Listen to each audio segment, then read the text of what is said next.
Hello students, welcome to my class. आज हम पढ़ने वाले हैं यूनिट 3 के सेकेंड टॉपिक के अंतर्गत क्लासिफिकेशन ऑफ असेसमेंट, यानी आकलन का वर्गीकरण। इस आकलन के वर्गीकरण में हमें 4 प्रकार की असेसमेंट पढ़नी है, जिसके अंतर्गत यहाँ पे जो पहली असेसमेंट है वो है पूर्व सूचक आकलन, या जिसे इंग्लिश में कहते हैं प्रोग्नोस्टिक असेसमेंट। इसके अलावा भी 3 प्रकार की असेसमेंट है। वो कौन कौन सी है? निदानात्मक आकलन, निदानात्मक आकलन। इसके अतिरिक्त निदानात्मक आकलन को क्या कहते हैं? Diagnostic assessment. ठीक है। और इसके अलावा है थर्ड वाली रचनात्मक आकलन, जिसे हम क्या कहते हैं? Formative assessment. इसी तरह से एक है समेटिव असेसमेंट, जिसे कहते हैं योगात्मक आकलन, या इसे ही कहते हैं समेटिव असेसमेंट, या इसे ही कहते हैं सारात्मक असेसमेंट, या इसे ही कहते हैं समेकित आकलन। ठीक है। तो इस तरह से ये 4 प्रकार का आकलन है। पूर्व सूचक यानी प्रोग्नोस्टिक, फिर निदानात्मक डायग्नोस्टिक, फिर रचनात्मक फॉर्मेटिव असेसमेंट, और फिर योगात्मक यानी समेटिव असेसमेंट। तो ये 4 प्रकार की असेसमेंट हमने पढ़नी है। और अब हम सबसे पहले बात करेंगे पूर्व सूचक आकलन की। ठीक है, एक एक करके इनको पढ़ेंगे। चलिए।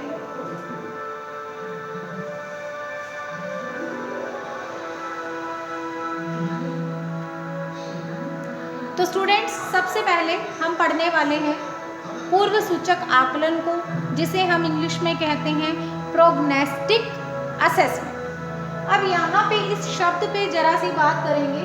पूर्व, पूर्व का मतलब पहले, सूचक मतलब सूचना देने वाला। तो ऐसा आकलन जो पूर्व में सूचना देता है उसे कहते हैं पूर्व सूचक आकलन या प्रोग्नोस्टिक असेसमेंट।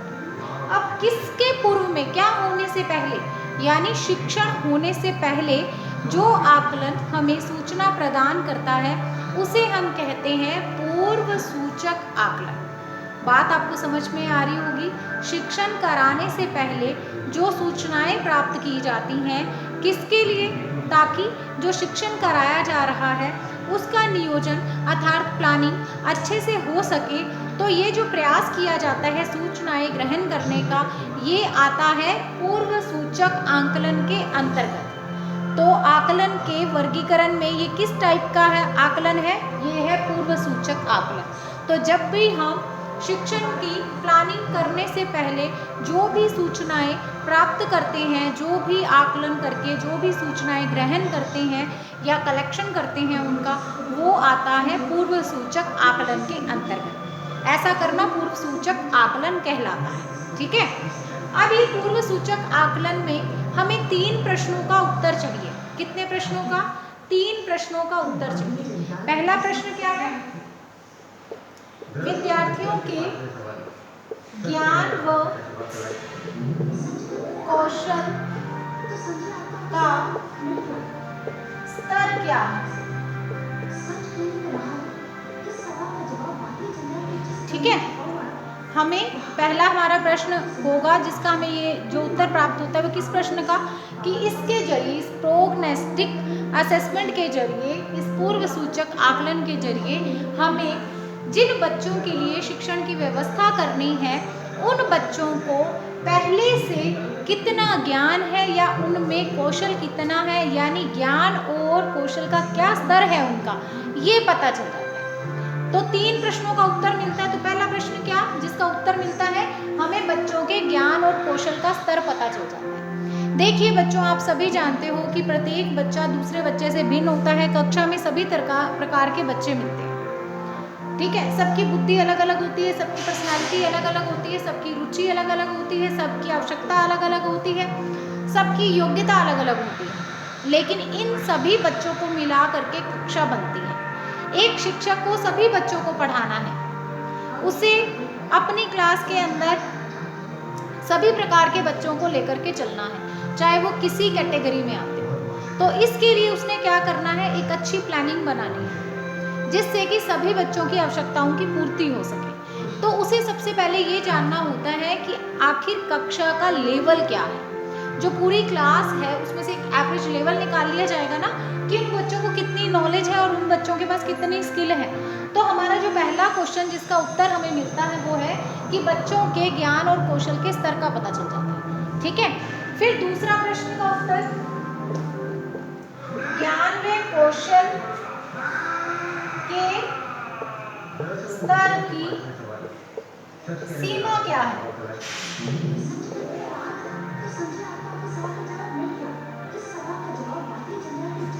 ठीक है, सीमा क्या है मतलब क्या हुआ, यहाँ पे तो पता चल गया कि उनका ज्ञान या उनका कौशल का लेवल क्या है, और यहाँ पे पता चलेगा कि किस सीमा तक उन्हें ज्ञान और कौशल पता है। तो यहाँ पे तो लेवल पता चला कि उनका अंडरस्टैंडिंग लेवल कैसा है, उनको नॉलेज कैसी है, उसका लेवल क्या है। ठीक है, और यहाँ पे पता चला कि आखिर उस लेवल की सीमा क्या है, यानी उसके अंतर्गत, ज्ञान के अंतर्गत और कौशल के अंतर्गत बच्चों को कितना कुछ पता है पहले से। एक दूसरे प्रश्न का इसका उत्तर मिलेगा। अब तीसरे प्रश्न में व्यक्तित्व के गुण या विशेषताएं भी आ सकते हैं, कोई भी शब्द आ सकता है, उनकी आदतें, उनकी रुचि आदि का पता लगना।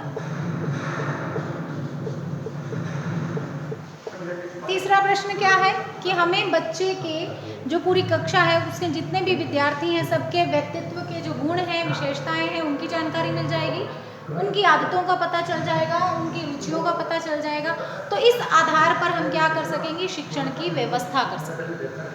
उम्मीद है कि आपको ये बात समझ में आ गई होगी। ये 3 प्रश्न किस तरह से काम में आएंगे, या पूर्व सूचक आकलन जो हमें सूचना प्रदान करेगा वो हमारे क्या काम आएगी। तो वो हमारे इस काम आएगी बच्चों कि इससे ये 3 बातें हमें क्लियर हो जाएंगी। हम कहाँ खड़े हैं, ये आकलन कब हो रहा है, ये शिक्षण कराने से पहले हो रहा है, अभी शिक्षण नहीं कराया गया है, ये शिक्षण से पहले की अवस्था है। एक अध्यापक ने कक्षा में शिक्षण कराना है तो इसके लिए वो क्या करेगा, पहले प्लानिंग करता है, पहले योजना बनाता है।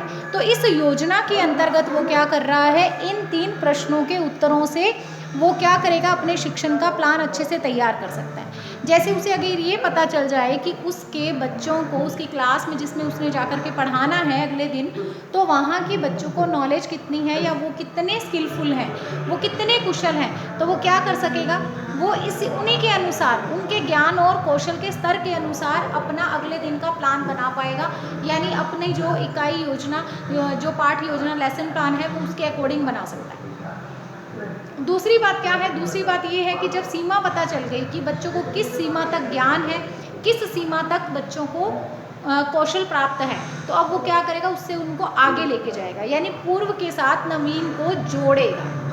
ठीक है, अब इसके अलावा जो तीसरी चीज़ आएगी वो क्या चीज़ है, वो तीसरी चीज़ ये है, वो कहाँ पे उपयोगी होगा, हमें बच्चे की जब आदतों का पता चल जाएगा, हमें जब उसकी विशेषताओं का पता चल जाएगा, तो इसका मतलब उसकी रुचि का पता चल गया, तो इसका मतलब वो किस तरीके से सीखेगा ये भी पता चल जाएगा। और फिर हम क्या करेंगे, ऐसे ही मेथड्स को यूज़ करेंगे जिससे कि पूरी की पूरी क्लास अच्छे से सीख सके। तो इस तरह से ये जो 3 प्रश्नों का उत्तर ये पूर्व सूचक आकलन देता है, ये जो प्रोग्नोस्टिक असेसमेंट के अंतर्गत हमें इन 3 प्रश्नों का जो उत्तर मिलता है उसका हम अच्छे से प्रयोग करके अच्छे से बालक की या कक्षा की शिक्षा व्यवस्था या शिक्षण की व्यवस्था कर सकते हैं। ठीक है, तो इस तरह से ये पूर्व सूचक आकलन इन 3 प्रश्नों का हमें उत्तर देता है। अब यहाँ पे ये चीज़ें तो हमें क्लियर हो गई पूर्व सूचक आकलन में। अब हमने क्या बात करनी है, अब हमने बात करनी है इसी पूर्व सूचक आकलन के अंतर्गत हमें ज़रूरत किस किस चीज़ की होगी, या हमें इन सब चीज़ों के बारे में पता लगाने के लिए किन किन चीज़ों का सहारा लेना होगा। तो मैं आपको बताती हूँ, इसके लिए हमें रिकॉर्ड चाहिए होगी।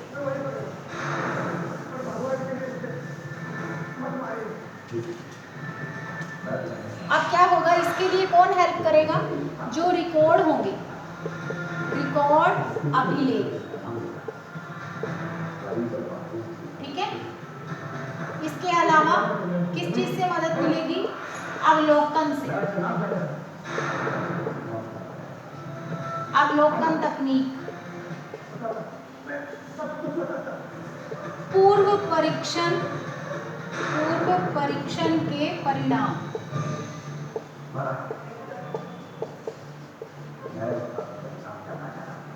ठीक है, इस तरह से हेल्प मिलेगी। इनसे हमने क्या करना है? पूर्व सूचना लेनी है। शिक्षण कराने से पहले शिक्षण अच्छे से हो सके, इसकी प्लानिंग जो करनी है, उसमें हम पहले से पता कर रहे हैं कि बच्चों के ज्ञान और कौशल का स्तर क्या है, सीमा क्या है, उनके व्यक्तित्व की आदतें क्या हैं, व्यक्तित्व के गुण क्या हैं, उनकी रुचि क्या है, उनकी आवश्यकता क्या है, जिससे कि शिक्षण की व्यवस्था अच्छे से हो सके।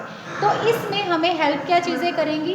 रिकॉर्ड, जो पिछले सालों के रिकॉर्ड रहे हैं, आप उनको जान सकते हो। इससे बच्चे के ज्ञान कौशल का स्तर, उसकी सीमा, या फिर हम उसके व्यक्तित्व के बारे में बच्चे के अच्छे से जान सकते हैं और उसके आधार पर व्यवस्था कर सकते हैं। अवलोकन तकनीक, अवलोकन का आपको मैंने बता ही दिया। अवलोकन मतलब आंखों से देख करके किसी चीज़ को चेक करना। तो अवलोकन तकनीक के द्वारा भी आप ऐसा कर सकते हैं, पूर्व सूचना ले सकते हैं। पूर्व सूचक आकलन वो भी इसी के अंतर्गत आएगा।